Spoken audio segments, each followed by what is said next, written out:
Biblioteca Virtual do PCJ. Fonte, segundo livro dos Macabeus, 1 EBC CNBB, Bíblia Sagrada, segundo livro dos Macabeus.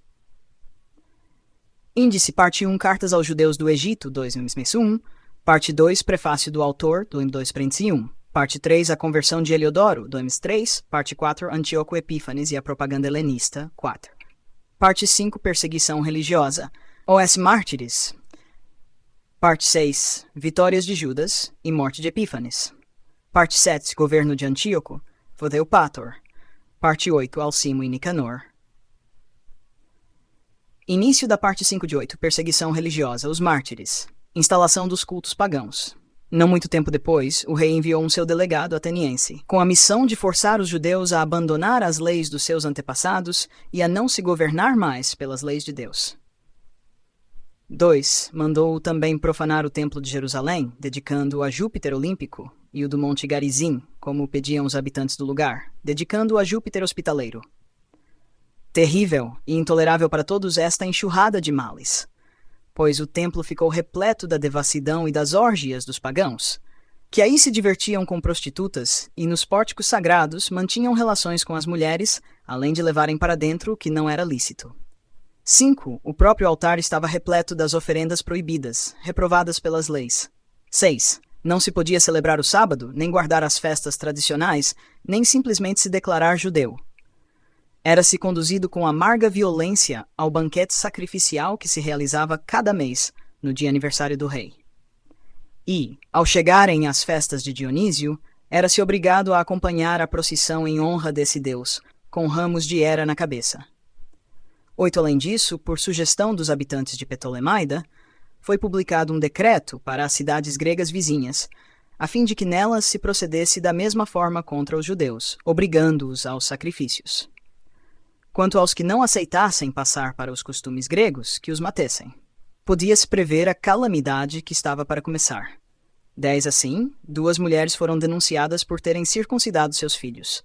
Depois de fazê-las percorrer publicamente a cidade com os filhinhos ao colo, lançaram-nas muralha abaixo. 11 outros haviam se reunido em cavernas vizinhas, para aí celebrarem às escondidas o sábado. Denunciados a Filipe, foram entregues às chamas, não ousando, por motivo religioso, esboçar qualquer reação, pela glória do Santíssimo Dia. Sentido providencial da perseguição 12 agora. Aos que lerem este livro, exorto a que não se desconcerte com tais calamidades, mas pensem que esses castigos aconteceram não para a ruína, mas para a correção da nossa gente. 13. De fato, não deixar impunes por longo tempo os que agem impiamente, mas logo atingi-los com castigos, é sinal de grande benevolência. 14. Pois não é, como com as outras nações, que o Senhor espera com paciência para puni-las quando elas cheguem ao cúmulo dos seus pecados. Assim, conosco ele decidiu 15 castigar-nos, sem esperar que nossos pecados chegassem ao extremo. 16. Por isso, jamais retirou de nós a sua misericórdia. Ainda quando corrija com desventuras, ele não abandona seu povo. Bastem estas observações como advertência. Em poucas palavras, voltemos à narrativa. O martírio de Eleazar, 18. Eleazar era um dos mais eminentes escribas, homem de idade avançada, mas com rosto de traços ainda belos. Queriam obrigá-lo a comer carne de porco, forçando-o a abrir a boca. Mas ele, preferindo morte gloriosa a uma vida em desonra, encaminhou-se espontaneamente para o suplício. Vinhantes, porém, cuspiu, tal como deveriam fazer os que têm a coragem de rejeitar aquilo que não é lícito comer, nem por amor à própria vida. 21 OS que presidiam esse ímpio sacrifício, tomando-o à parte, pediam-lhe pela antiga amizade com ele, que mandasse vir carne permitida, que ele mesmo tivesse preparado, fingindo comer da carne sacrificial prescrita pelo rei. 22 Assim agindo, ficaria livre da morte e gozaria da benevolência deles, graças à antiga amizade que os unia. 23 Eleazar, porém, tomou uma nobre resolução, digno da sua idade, do prestígio que lhe conferia a velhice, da cabeleira branca adquirida com honra, da conduta excelente desde a infância e digno, sobretudo, da santa legislação estabelecida por Deus. E, coerentemente, respondeu que o mandassem logo para o mundo dos mortos. 24 E continuou. Não é digno da nossa idade o fingimento. Isto levaria muitos jovens a se persuadirem de que Eleazar, aos 90 anos, passou para os costumes pagãos.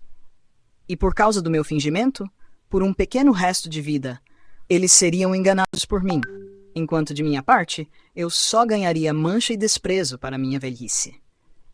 26 de resto, se no presente eu escapasse da penalidade humana, não conseguiria, nem vivo, nem depois de morto, fugir às mãos do Todo-Poderoso. 27 por isso, partindo da vida agora com coragem, eu me mostrarei digno da minha velhice. 28 e aos jovens deixarei o exemplo de como se deve morrer honrosamente, com prontidão e valentia, pelas veneráveis e santas leis. Dito isto, encaminhou-se decididamente para o suplício. 29 os que o conduziam mudaram em raiva a benevolência antes demonstrada, considerando que eram de um louco as suas palavras. 30, começando a morrer, sob a força dos golpes, disse entre gemidos: O Senhor, que tem a santa ciência, sabe que eu, podendo escapar da morte, estou suportando cruéis dores em meu corpo ao ser flagelado, mas sofro de boa vontade em minha alma por causa do seu temor. Foi assim que ele partiu desta vida, deixando sua morte como exemplo de coragem e memorial de virtude, não só para os jovens, mas para a grande maioria do seu povo. O martírio dos 7 irmãos. Aconteceu também que 7 irmãos foram presos, junto com sua mãe. Torturando-os com chicotes e flagelos, o rei queria obrigá-los a comer carne de porco, contra o que determina a lei. 2, um dentre eles, falando por primeiro, disse: Que pretendes conseguir, e que de nós? Estamos prontos a morrer, antes que transgredir as leis de nossos antepassados. 3, enfurecido, o rei ordenou que se pusessem ao fogo assadeiras e caldeirões.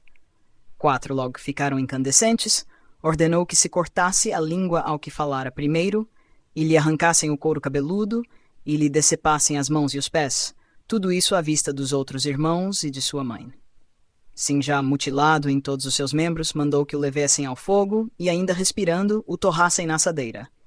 Espalhando-se por muito tempo o vapor da assadeira, os outros, junto com a mãe, animavam-se mutuamente a morrer com coragem, dizendo: 6, o Senhor Deus está vendo, e na verdade se compadece de nós, segundo o que Moisés declarou pela voz de quem entoa o seu cântico. Ele se compadecerá de seus servos. Sendo morrido o primeiro dessa maneira, levaram o segundo para a tortura. Após lhe arrancarem o couro cabeludo, perguntaram-lhe se havia de comer, antes que ser torturado em cada membro do seu corpo. Ele, porém, respondeu, na língua dos seus antepassados: Não o farei. Por isso, a seguir, também ele foi submetido às torturas do primeiro. Estando quase a expirar, falou: Tu, ó malvado, nos tiras da vida presente, mas o Rei do Universo nos fará ressurgir para uma vida eterna, a nós que morremos por suas leis. 10 depois deste, começaram a torturar o terceiro. Intimado a pôr a língua para fora, ele o fez imediatamente e com coragem estendeu as mãos. 11 dizendo com serenidade: Do céu recebi estes membros, e é por suas leis que os desprezo, pois espero dele recebê-los novamente. 12 o próprio rei e os que o rodeavam ficaram espantados com o ânimo desse adolescente, que em nada reputava os tormentos. Tendo morrido também este, começaram a torturar da mesma forma o quarto.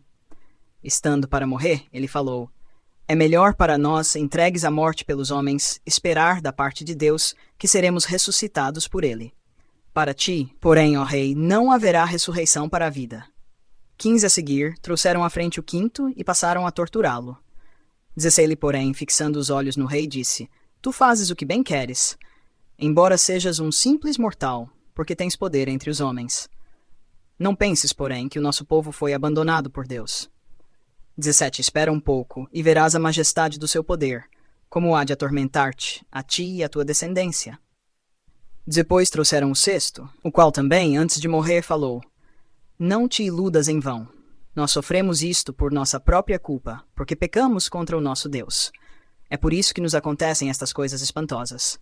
19, tu, porém, não penses que ficarás impune, tendo-te atrevido a lutar contra Deus. 20, mas sobremaneira admirável e digno de abençoada memória foi a mãe, a qual, vendo morrer seus 7 filhos no espaço de um dia, soube portar-se animosamente por causa da esperança que tinha no Senhor. 21, a cada um deles exortava na língua dos seus antepassados, cheia de coragem e animando com força viril a sua ternura feminina. E dizia-lhes: Não sei como vieste a aparecer no meu ventre, nem fui eu quem vos deu o espírito e a vida. Também não fui eu quem deu forma aos membros de cada um de vós. Por isso, o Criador do mundo, que formou o ser humano no seu nascimento e dá origem a todas as coisas, ele, na sua misericórdia, vos restituirá o espírito e a vida. E isto porque agora vos sacrificais a vós mesmos, por amor às suas leis. 24. Antíoco suspeitou que estava sendo menosprezado e que essas palavras eram de censura. Como restasse ainda o filho mais novo, começou a exortá-lo não só com palavras, mas ainda com juramentos. Lhe assegurava que o faria rico e feliz, contanto que abandonasse as tradições dos antepassados, mas que o teria como amigo e que ele lhe confiaria altos encargos. 25. Como o moço não lhe desse a menor atenção, o rei dirigiu-se à mãe, convidando-a a aconselhar o rapaz para o seu próprio bem. Depois de muita insistência do rei, ela aceitou tentar convencer o filho. 27. Inclinando-se para ele e fazendo pouco caso do cruel tirano, assim falou na língua dos antepassados. Filho, tem companhia de mim, que por 9 meses te trouxe no meu ventre e por 3 anos te amamentei, alimentei e te conduzi até esta idade, provendo sempre ao teu sustento. 28. Eu te suplico, filho, contempla o céu e a terra e o que neles existe. Reconhece que Deus os fez do que não existia e que assim também se originou a humanidade. Não tenhas medo desse carrasco. Ao contrário, tornando-te digno de teus irmãos, enfrenta a morte para que eu te recupere com eles no tempo da misericórdia. 30. Ela ainda falava quando o rapaz disse: A quem esperais? Eu não obedeço às ordens do rei. Aos preceitos da lei, porém, que foi dada aos nossos pais por meio de Moisés, a esses obedeço. Quanto a ti, que és o autor de toda a maldade que se abate sobre os hebreus, não conseguirás escapar das mãos de Deus. 32. Porquanto nós, é por causa dos nossos pecados que padecemos. E se agora o Senhor que vive está moderadamente irritado contra nós, a fim de nos punir e corrigir, ele novamente se reconciliará com os seus servos. Tu, porém, ó ímpio e o pior dos criminosos do mundo, não te exaltes em vão, embalado por falsas esperanças, tendo levantado as mãos contra os filhos de Deus. 35. Pois ainda não escapaste ao julgamento do Deus Todo-Poderoso que tudo vê. 36. Quanto aos meus irmãos, tendo suportado agora um sofrimento momentâneo, morreram pela aliança de Deus, por uma vida eterna. Tu, porém, pelo julgamento de Deus, hás de receber os justos castigos da tua soberba.